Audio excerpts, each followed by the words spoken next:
Julie and her brother Mark had recently moved to a rural part of northern Arizona. Eager to explore their new surroundings, they ventured into the nearby dense forest, finding an old, overgrown path that seemed rarely traveled. The trail was hidden under layers of moss and scattered with decaying leaves, creating a carpet of silence as they walked. Deep into their trek, they encountered strange symbols carved into the bark of several trees. Each symbol pulsed with an eerie energy, as if the trees themselves were alive. Suddenly, an old man emerged from the shadows of the woods, his face etched with lines of worry.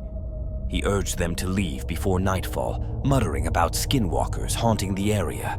Despite the old man's ominous warning, curiosity got the better of Julie and Mark. They laughed off the idea of supernatural beings, attributing the man's stories to local superstitions. However, as they progressed deeper into the woods, an uncomfortable silence began to settle around them, chilling the air. As the sun began to set, the forest transformed. The light faded rapidly, swallowed by the thick canopy above. Sounds of the normal woodland evening ceased, replaced by an unnatural stillness. Suddenly, eerie whispers and soft, guttural chants echoed around them, sending shivers down their spines. Abruptly, a grotesque creature with the body of a deer and the face of a twisted human leapt from the underbrush. Its eyes burned with a malevolent glow. The siblings turned and ran, terror fueling their legs as they heard not just one, but multiple heavy footsteps crunching the leaves behind them. Mark risked a glance back and saw 3 identical creatures sprinting towards them. Their faces were contorted into sinister smiles, and their movements were eerily synchronized, as if they were one being split into 3. Just when they thought all hope was lost, Julie and Mark stumbled upon an old, dilapidated cabin in a small clearing. The door hung crooked on its hinges, inviting yet foreboding. They rushed inside and quickly barricaded the door with whatever they could find. The creatures surrounded the cabin, their shadows visible through the gaps in the wooden planks. They scratched at the walls and windows, their claws making a horrific screeching sound. The siblings huddled together, reciting anything they thought might protect them.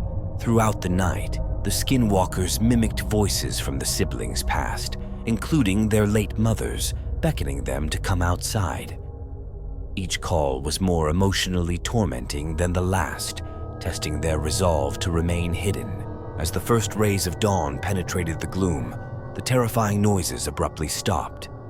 Julie and Mark, exhausted and wary, peeked outside to find the forest peaceful, as if the night's horrors had never occurred. With the path now strangely clear and the forest calm, they hurried back towards civilization. At the edge of the woods, the old man awaited them, his expression grim. He remarked on their luck, hinting that others had not been so fortunate. Back in the safety of their home, the siblings struggled to return to normalcy. The nights were plagued with vivid nightmares of the forest and its horrors, while daytime brought no relief from the shadows that seemed to whisper dark secrets. Trying to regain some sense of normal life proved futile. The forest had left an indelible mark on them, a haunting memory that refused to be ignored. They found themselves unable to discuss their experience, fearing disbelief and dismissal. Driven by a need to understand what had happened, Julie returned to the forest alone months later. She found the cabin now completely collapsed, as though crushed by an unseen force.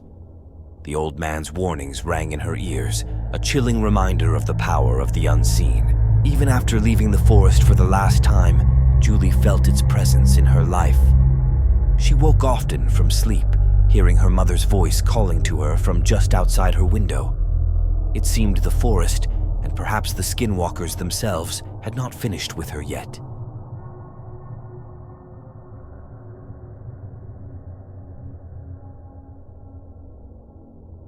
Emily moved to a secluded farmhouse in rural New Mexico, seeking peace after a tumultuous divorce. The land was vast, the nearest neighbors miles away, and the locals whispered of strange creatures that roamed the plains at night, stories Emily initially dismissed as folklore. During renovations, Emily discovered a false wall in the basement, behind which lay a hidden room filled with ancient Native American artifacts and a leather-bound journal. The journal detailed the Navajo legends of Skinwalkers, sinister witches capable of transforming into animals. One chilly evening, while walking her dog, Emily felt an intense gaze upon her. The air thickened, and a distant howl rolled over the plains, a sound neither fully animal nor human. Her dog reacted with terror, barking and growling into the darkness. Later that night, Emily heard a loud thumping against the outside walls. Peering through her window, she saw a creature with glowing red eyes and large elk-like antlers.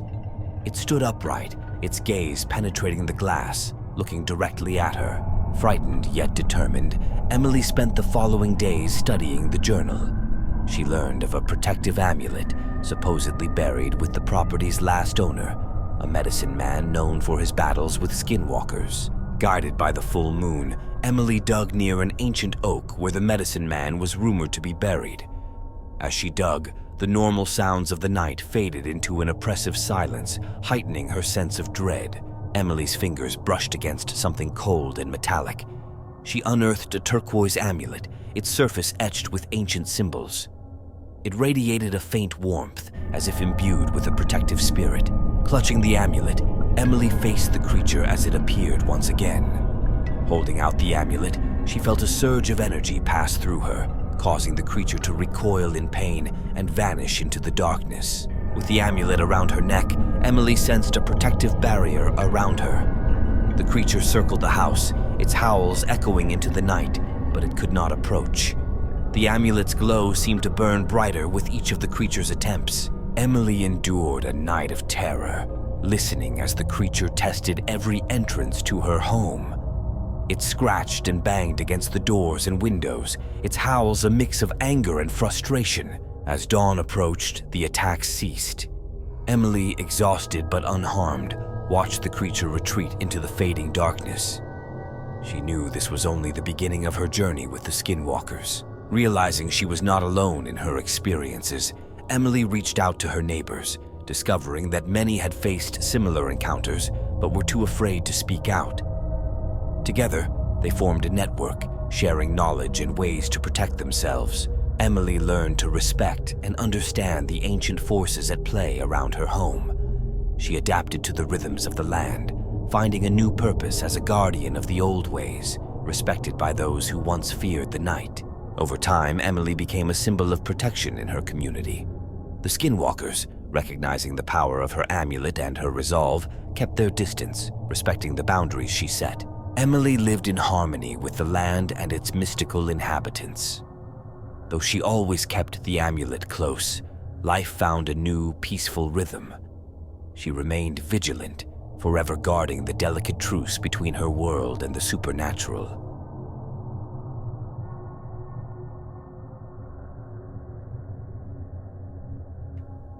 Tom, an experienced hiker, decided to explore Echo Canyon, intrigued by its stunning landscapes and dark legends. He scoffed at tales of skinwalkers said to haunt the area, dismissing them as nothing more than campfire stories designed to scare tourists. As he ventured deeper into the canyon, Tom noticed that the trail seemed to alter subtly with each step, confusing his sense of direction. The path twisted and turned, leading him further from any familiar landmarks. With daylight fading, Tom set up camp, the fire providing small comfort against the growing cold. The walls of the canyon appeared to close in, whispering in an ancient tongue that stirred a primal fear within him. Throughout the night, shadows flitted around the edges of his campsite, morphing into horrifying shapes. A low, mournful howl reverberated off the canyon walls, sounding neither completely animal nor human. At dawn, Tom discovered disturbing footprints encircling his campsite, prints that appeared neither human nor animal, blending aspects of both. This tangible evidence of the supernatural shook his skepticism. Pushing deeper into the canyon, Tom felt an increasing sense of being herded by unseen forces. The landscape seemed to warp, with rocks and trees appearing to shift places when he looked away. Echo Canyon revealed its true nature as a labyrinth, its paths looping and twisting back on themselves. Tom realized he was being driven towards the canyon's most secluded area, a place dense with a palpable sense of dread. Exhausted, Tom stumbled upon a series of ancient petroglyphs depicting the Skinwalkers in various states of transformation. These images were surrounded by primitive symbols that seemed to serve as both a warning and a guide. As darkness fell again, Tom sensed he was not alone. Figures lurked just beyond the reach of his campfire, their eyes reflecting the light like predators. The howling resumed, now so close it seemed almost within reach. A clear, calm voice infiltrated Tom's thoughts, offering him a way out in exchange for embracing the path of the Skinwalker. This psychic intrusion was both terrifying and seductive, tempting him with promises of power and escape. Faced with a harrowing choice, Tom wrestled with the decision. Surrendering could mean an end to his physical ordeal, but at the cost of his very soul. The stories he had once scoffed at now took on a chilling relevance. Mustering every bit of his resolve, Tom loudly rejected the dark offer, proclaiming his determination to retain his humanity and leave the canyon on his terms, regardless of the consequences. The night stretched on, with Tom standing firm against the encroaching darkness. The figures around him gradually receded as dawn approached, their howls diminishing with the retreating stars. With the break of day, Tom discovered that the path out of the canyon had mysteriously reappeared, as if it had been concealed by the land itself. He quickly made his way out, the morning light restoring some sense of normalcy. Back among the safety of other hikers, Tom's tale was met with skepticism and awe. While many doubted his story, those familiar with the legends understood the profound significance of his survival. Though he never returned to Echo Canyon, Tom dedicated himself to sharing his experience. He educated others on the legends and the importance of respecting the mysterious forces that dwell in such sacred spaces. His story served as a cautionary tale about the power of ancient beliefs and the resilience of the human spirit against unimaginable darkness.